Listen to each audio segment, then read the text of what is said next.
पिछले वीडियो में आपने भारत का संविधान भाग 3 अनुच्छेद 35 तक जाना। अगर आपने भारत का संविधान पार्ट 1, पार्ट 2, पार्ट 3 नहीं देखा तो डिस्क्रिप्शन में लिंक दी गई है, जाकर देख लें। इस वीडियो में आप भाग 4 अनुच्छेद 36 से 51 तक जानने वाले हैं। तो चलिए बिना वक्त बर्बाद किए शुरू करते हैं। भाग 4 राज्य की नीति के निदेशक तत्व। अनुच्छेद 36 परिभाषा। इस भाग में जब तक कि संदर्भ में अन्यथा अपेक्षित ना हो, राज्य का वही अर्थ है जो भाग 3 में है। अनुच्छेद 37। इस भाग में अंतर्विष्ट तत्वों का लागू होना। इस भाग में अंतर्विष्ट उपबंध किसी न्यायालय द्वारा प्रवर्तनीय नहीं होंगे, किंतु फिर भी इनमें अधिकथित तत्व देश के शासन में मूलभूत हैं और विधि बनाने में इन तत्वों को लागू करना राज्य का कर्तव्य होगा। अनुच्छेद 38। राज्य लोक कल्याण की अभिवृद्धि के लिए सामाजिक व्यवस्था बनाएगा। 1. राज्य ऐसी सामाजिक व्यवस्था की जिसमें सामाजिक, आर्थिक और राजनैतिक न्याय राष्ट्रीय जीवन की सभी संस्थाओं को अनुप्रमाणित करे, भरकस प्रभावी रूप में स्थापना और संरक्षण करके लोक कल्याण की अभिवृद्धि का प्रयास करेगा। 2. राज्य विशिष्टता आय की असमानताओं को कम करने का प्रयास करेगा और न केवल व्यक्तियों के बीच बल्कि विभिन्न क्षेत्रों में रहने वाले और विभिन्न व्यवसायों में लगे हुए लोगों के समूहों के बीच भी प्रतिष्ठा, सुविधाओं और अवसरों की असमानता समाप्त करने का प्रयास करेगा। अनुच्छेद 39। राज्य द्वारा अनुसरणीय कुछ नीति तत्व। राज्य अपनी नीति का विशिष्टतः इस प्रकार संचालन करेगा कि सुनिश्चित रूप से का पुरुष और स्त्री सभी नागरिकों को समान रूप से जीविका के पर्याप्त साधन प्राप्त करने का अधिकार हो। खा समुदाय के भौतिक संसाधनों का स्वामित्व और नियंत्रण इस प्रकार बंटा हो जिससे सामूहिक हित का सर्वोत्तम रूप से साधन हो। गा आर्थिक व्यवस्था इस प्रकार चले जिससे धन और उत्पादन साधनों का सर्वसाधारण के लिए अहितकारी संकेंद्रण ना हो। घा पुरुषों और स्त्रियों दोनों का समान कार्य के लिए समान वेतन हो। अंगा पुरुष और स्त्री कर्मकारों के स्वास्थ्य और शक्ति का तथा बालकों की सुकुमार अवस्था का दुरुपयोग ना हो और आर्थिक आवश्यकता से विवश होकर नागरिकों को ऐसे रोजगारों में न जाना पड़े जो उनकी आयु या शक्ति के अनुकूल ना हो। चा बालकों को स्वतंत्र और गरिमामय वातावरण में स्वस्थ विकास के अवसर और सुविधाएं दी जाएं और बालकों और अल्पवय व्यक्तियों की शोषण से तथा नैतिक और आर्थिक परित्याग से रक्षा की जाए। अनुच्छेद 39 का समान न्याय और निःशुल्क विधिक सहायता। राज्य यह सुनिश्चित करेगा कि विधिक तंत्र इस प्रकार काम करे कि समान अवसर के आधार पर न्याय सुलभ हो और वह विशिष्टता यह सुनिश्चित करने के लिए कि आर्थिक या किसी अन्य निर्योग्यता के कारण कोई नागरिक न्याय प्राप्त करने के अवसर से वंचित न रह जाए। उपयुक्त विधान या स्कीम द्वारा या किसी अन्य रीति से निःशुल्क विधिक सहायता की व्यवस्था करेगा। अनुच्छेद 40। ग्राम पंचायतों का संगठन। राज्य ग्राम पंचायतों का संगठन करने के लिए कदम उठाएगा और उनको ऐसी शक्तियाँ और प्राधिकार प्रदान करेगा जो उन्हें स्वायत्त शासन की इकाइयों के रूप में कार्य करने योग्य बनाने के लिए आवश्यक हो। अनुच्छेद 41। कुछ दशाओं में काम, शिक्षा और लोक सहायता पाने का अधिकार। राज्य अपनी आर्थिक सामर्थ्य और विकास की सीमाओं के भीतर काम पाने के, शिक्षा पाने के और बेकारी, बुढ़ापा, बीमारी और निःशक्तता तथा अन्य अनहर अभाव की दशाओं में लोक सहायता पाने के अधिकारों को प्राप्त कराने का प्रभावी उपबंध करेगा। अनुच्छेद 42 काम की न्याय संगत और मानवोचित दशाओं का तथा प्रसूति सहायता का उपबंध। राज्य काम की न्याय संगत और मानवोचित दशाओं को सुनिश्चित करने के लिए और प्रसूति सहायता के लिए उपबंध करेगा। अनुच्छेद 43 कर्मकारों के लिए निर्वाह मजदूरी आदि।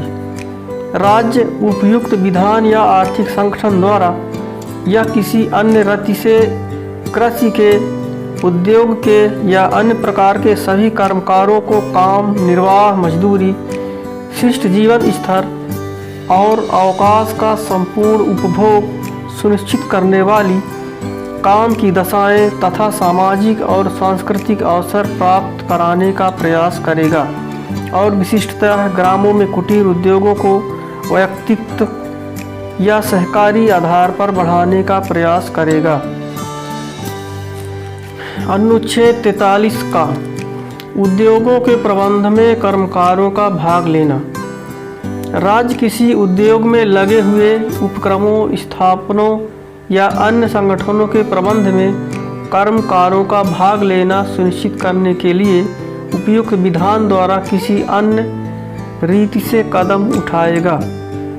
अनुच्छेद 44 नागरिकों के लिए एक समान सिविल संहिता। राज्य भारत में समस्त राज्य क्षेत्र में नागरिकों के लिए एक समान सिविल संहिता प्राप्त कराने का प्रयास करेगा।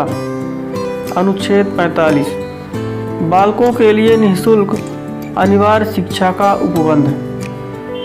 राज्य इस संविधान के प्रारंभ से 10 वर्ष की अवधि के भीतर सभी बालकों को 14 वर्ष की आयु पूरी करने तक निःशुल्क और अनिवार्य शिक्षा देने के लिए उपबंध करने का प्रयास करेगा।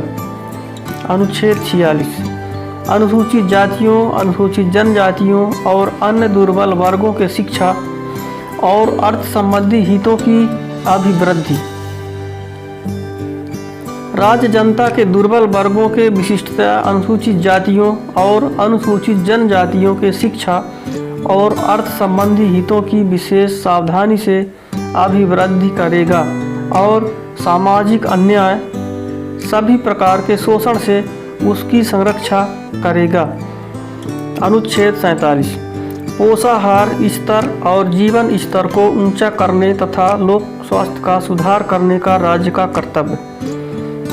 राज्य अपने लोगों के पोषाहार स्तर और जीवन स्तर को ऊंचा करने और लोक स्वास्थ्य के सुधार को अपने प्राथमिक कर्तव्यों में मानेगा और राज्य विशिष्टतः मादक पेयों और स्वास्थ्य के लिए हानिकारक औषधियों के औषधीय प्रयोजनों से भिन्न उपभोग का प्रतिषेध करने का प्रयास करेगा। अनुच्छेद 48 कृषि और पशुपालन का संगठन। राज्य कृषि और पशुपालन को आधुनिक और वैज्ञानिक प्रणालियों से संगठित करने का प्रयास करेगा और विशिष्टतः गायों और बछड़ों तथा अन्य दुधारू और वाहक पशुओं की नस्लों के परिरक्षण और सुधार के लिए और उनके वध का प्रतिषेध करने के लिए कदम उठाएगा। अनुच्छेद 48 का पर्यावरण का संरक्षण तथा संवर्धन और वन तथा अन्य जीवों की रक्षा। राज्य देश के पर्यावरण के संरक्षण तथा संवर्धन का और वन तथा वन्य जीवों की रक्षा करने का प्रयास करेगा। अनुच्छेद 49 राष्ट्रीय महत्व के संस्मारकों, स्थानों और वस्तुओं का संरक्षण।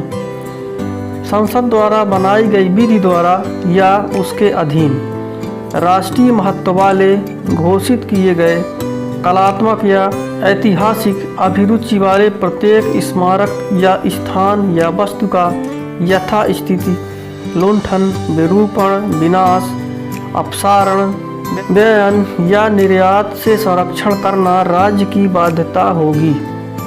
अनुच्छेद 50 कार्यपालिका से न्यायपालिका का पृथक्करण।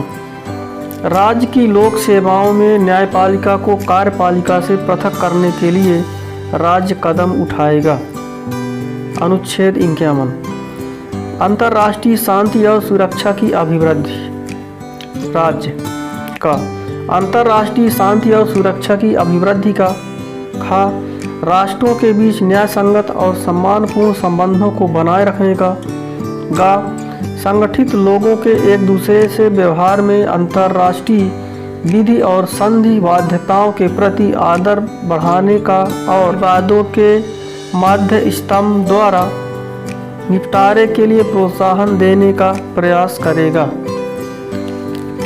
भाग 4 का मूल कर्तव्य।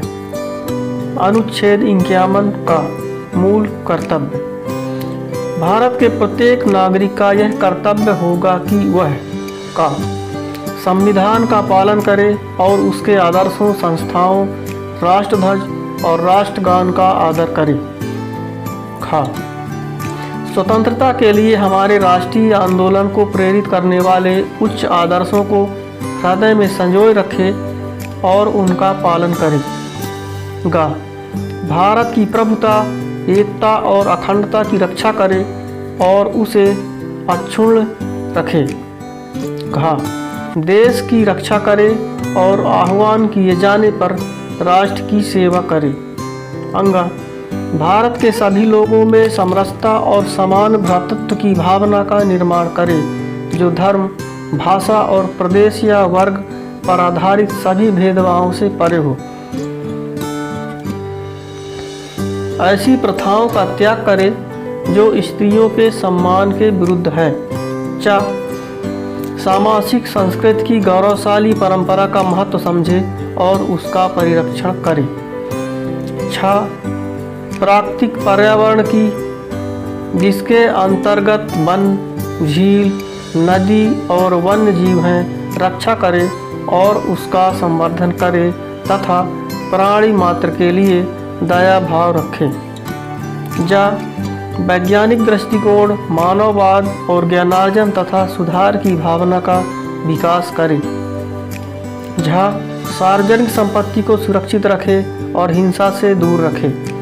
यहाँ व्यक्तिगत और सामूहिक गतिविधियों के सभी क्षेत्रों में उत्कर्ष की ओर बढ़ने का सतत प्रयास करे, जिससे राष्ट्र निरंतर बढ़ते हुए प्रयत्न और उपलब्धि की नई ऊंचाइयों को छू ले।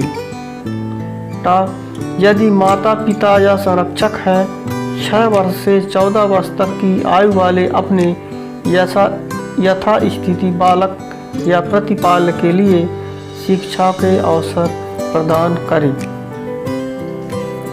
दोस्तों, हमें उम्मीद है कि हमारा किया गया प्रयास आपको ज़रूर पसंद आएगा। अगर वीडियो पसंद आया हो तो लाइक और शेयर ज़रूर करें।